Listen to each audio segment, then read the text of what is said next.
Hi friends, welcome to MTM political talk. അപ്പോൾ നമ്മൾ ഇന്നലെ കേന്ദ്ര വിദ്യാഭ്യാസ മന്ത്രി ധർമ്മേന്ദ്ര പ്രധാൻ രാജിവെച്ച വാർത്തയാണല്ലോ ശ്രവിച്ചത്. തീർച്ചയായും ജൻസി പ്രക്ഷോഭത്തിന് മുന്നിൽ അടിപതറേണ്ടി വന്നു, അടിപതറി കേന്ദ്ര സർക്കാർ. അതുകൊണ്ട് തന്നെയാണ് കേന്ദ്ര വിദ്യാഭ്യാസ മന്ത്രിക്ക് രാജിവെക്കേണ്ടി വന്നത് എന്നത് ഒരു യാഥാർത്ഥ്യമാണ്. ജൻസി പ്രക്ഷോഭം അതിന്റെ പരമാവധി മൂർധന്യത്തിലെത്തി. അതിന് പ്രതിപക്ഷ പാർട്ടികളൊക്കെ അതിന് പിന്തുണ നൽകി. അവർ ഒന്നിച്ചെങ്കിലും അവർ വേറെ ഒരു സമരം സംഘടിപ്പിച്ചു. അതുകൊണ്ട് തന്നെ സമരം രണ്ട് ദിശകളിൽ അത് മുന്നോട്ട് പോയിക്കൊണ്ടിരുന്നു. ഈ അവസരത്തിലാണ് കേന്ദ്രമന്ത്രിക്ക് രാജിവെക്കേണ്ടി വന്നത്, കേന്ദ്ര മന്ത്രിസഭയ്ക്ക് അങ്ങനെ ഒരു തീരുമാനം എടുക്കേണ്ടി വന്നത് എന്നത് ഒരു യാഥാർത്ഥ്യമാണ്. നമ്മൾ മറ്റുള്ള രാജ്യങ്ങളിലൊക്കെ കണ്ടതുപോലെ തന്നെ ജൻസി പ്രക്ഷോഭത്തിൽ സർക്കാർ അത് രാജിയിലേക്ക് എത്തുകയായിരുന്നു. മറ്റു മാർഗങ്ങളില്ലാത്തത് കൊണ്ട് തന്നെയാണ് രാജിവെക്കേണ്ടി വന്നത് എന്നത് ഒരു യാഥാർത്ഥ്യമാണ്. ജൻസി പ്രക്ഷോഭത്തെ പരമാവധി അടിച്ചമർത്താനും അത് നിരുത്സാഹപ്പെടുത്താനും കേന്ദ്ര ഗവൺമെന്റ് ശ്രമിച്ചിരുന്നു എന്നതും ഒരു യാഥാർത്ഥ്യമാണ്. പക്ഷേ അതിലേക്കൊന്നുമല്ല, അതിനപ്പുറത്തേക്കാണ് അത് സമരമുറകൾ നീണ്ടത് എന്നതുകൊണ്ട് തന്നെ രാജിയല്ലാതെ മറ്റു മാർഗങ്ങൾ കേന്ദ്ര സർക്കാരിന് മുന്നിൽ ഇല്ലാത്ത ഒരു അവസ്ഥ സംജാതമായി. അതുകൊണ്ട് തന്നെയാണ് കേന്ദ്ര വിദ്യാഭ്യാസ മന്ത്രിക്ക് രാജിവെക്കേണ്ടി വന്നതും മറ്റൊരു മന്ത്രിക്ക് അതിന്റെ വിദ്യാഭ്യാസ മന്ത്രാലയത്തിന്റെ ചുമതല നൽകേണ്ടി വന്നതും എന്നൊക്കെയാണ്.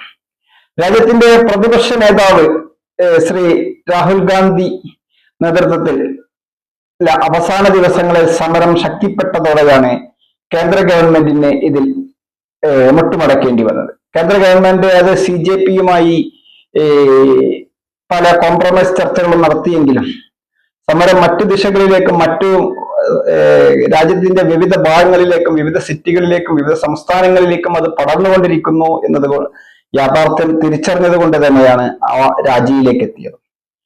രാജ്യത്തിന്റെ പ്രതിപക്ഷ നേതാവിനെ അപമര്യാദയായി അറസ്റ്റ് ചെയ്തു എന്നത് ഒരു യാഥാർത്ഥ്യമാണ്. അദ്ദേഹത്തെ റോഡിലൂടെ വലിച്ചിഴച്ച് പോലീസ് വാഹനത്തിലേക്ക് കയറ്റുന്നതും ഒക്കെ രാജ്യവും ലോകവും ഒക്കെ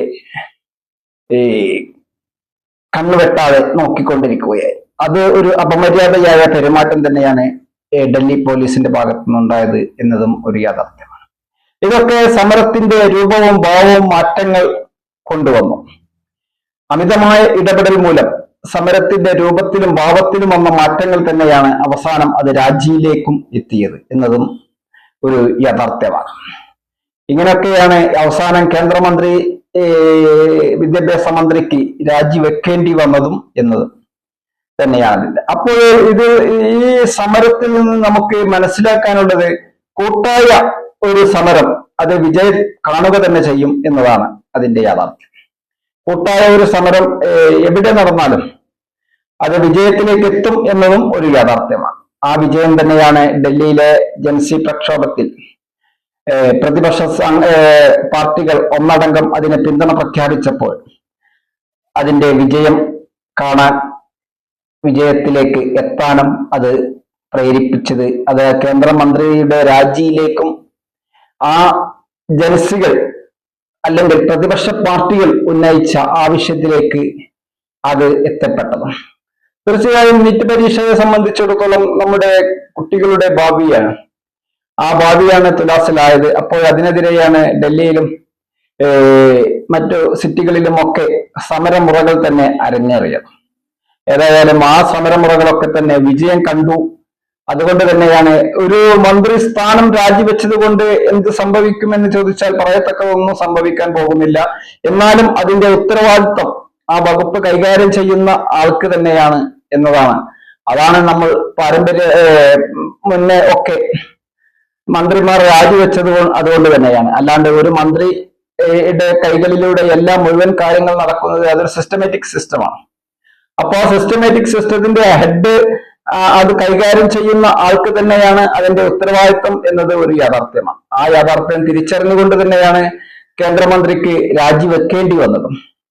അതുകൊണ്ട് തന്നെയാണ് ഈ ജൻസി പ്രക്ഷോഭം വിജയം കണ്ടു, അത് പ്രതിപക്ഷ പാർട്ടികൾ ഏറ്റെടുത്തു, അത് വിജയത്തിലേക്ക് എത്തി എന്നതും ഒരു യാഥാർത്ഥ്യമാണ്. അതിൽ യു പിയിലെ സമാജ്വാദി പാർട്ടി നേതാവ് അഖിലേഷ് യാദവും ഒക്കെ സമരത്തിൽ വളരെ മുന്നിൽ തന്നെ നിൽക്കുന്ന കാഴ്ച നമ്മൾ കണ്ടതാണ്. കോൺഗ്രസിന്റെ മുഴുവൻ മുഖ്യമന്ത്രിമാരും എം പിമാരും ഒക്കെ സമരത്തിൽ പങ്കുചേർന്നു. അവർ പ്രധാനമന്ത്രിയുടെ വസതിക്ക് അടുത്തുവരെ എത്തി. അത് സമരത്തിന്റെ തീവ്രത വർദ്ധിപ്പിക്കുന്നതിന് അത് കാരണമായി. അതൊക്കെ തന്നെയാണ് കേന്ദ്രമന്ത്രിക്ക് രാജിവെക്കേണ്ടി വന്നത്. ഏതായാലും ഒരു ജൻസി പ്രക്ഷോഭം അത് പ്രതിപക്ഷ പാർട്ടികളുടെ സാധാരണ മറ്റുള്ള സ്ഥലങ്ങളിൽ ഉണ്ടായ മാതിരത്തെ ജൻസി പ്രക്ഷോഭമല്ല, അത് പ്രതിപക്ഷ പാർട്ടികളുടെ പിന്തുണ കൂടി അതിന് ലഭിച്ചപ്പോഴാണ് ഈ മന്ത്രിസ്ഥാനം രാജിവെക്കേണ്ടി വന്നതും അതൊരു കോംപ്രമൈസിലേക്ക് കേന്ദ്ര സർക്കാരിന് ഇറങ്ങേണ്ടി വന്നതും. അതാണ് നമ്മുടെ ഈ സമരത്തിന്റെ പ്രത്യേകത. മറ്റുള്ള സ്റ്റേറ്റിലൊന്നും മറ്റുള്ള രാജ്യങ്ങളിലൊന്നും കണ്ടതുപോലെ ജൻസി പ്രക്ഷോഭത്തിൽ അത് അവസാനിക്കുകയല്ല. ഇവിടുത്തെ പ്രതിപക്ഷം അത് ഏറ്റെടുക്കുകയും അതിനെ പിന്തുണ പ്രഖ്യാപിക്കുകയും ചെയ്തത് കൊണ്ട് തന്നെയാണ് ഇങ്ങനെ ഒരു രാജിയിലേക്ക് എത്തിയത്. അപ്പോൾ പ്രതിപക്ഷത്തിന് അതിന് കാര്യമായ റോളുണ്ട് എന്നതാണ് നമ്മൾ തിരിച്ചറിയേണ്ടത്. ഏതായാലും ഇനി ഇവിടുന്ന് അങ്ങോട്ട് അത് നീറ്റ് പരീക്ഷയും അതുമായി ബന്ധപ്പെട്ട വിദ്യാഭ്യാസത്തിന്റെ കാര്യങ്ങളിലൊക്കെ കൂടുതൽ ജാഗ്രത കേന്ദ്ര സർക്കാർ ഈ വകുപ്പും വിദ്യാഭ്യാസ വകുപ്പും ഒക്കെ കാണിക്കേണ്ടതുണ്ട് എന്നത് തന്നെയാണ് നമുക്ക് ഇവിടെ സൂചിപ്പിക്കാനുള്ളത്.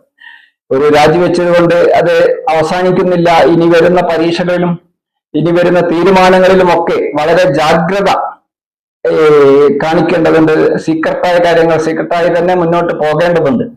അതുകൊണ്ട് തന്നെയാണ് ഈ സമരം വിജയിച്ചു എങ്കിലും സമരമുറകൾ ഇനി അവസാനിച്ചിട്ടില്ല എന്ന് CJP-യുടെയും പ്രതിപക്ഷ പാർട്ടികളുടെയും ഒക്കെ നേതാക്കൾ സൂചിപ്പിച്ചത്.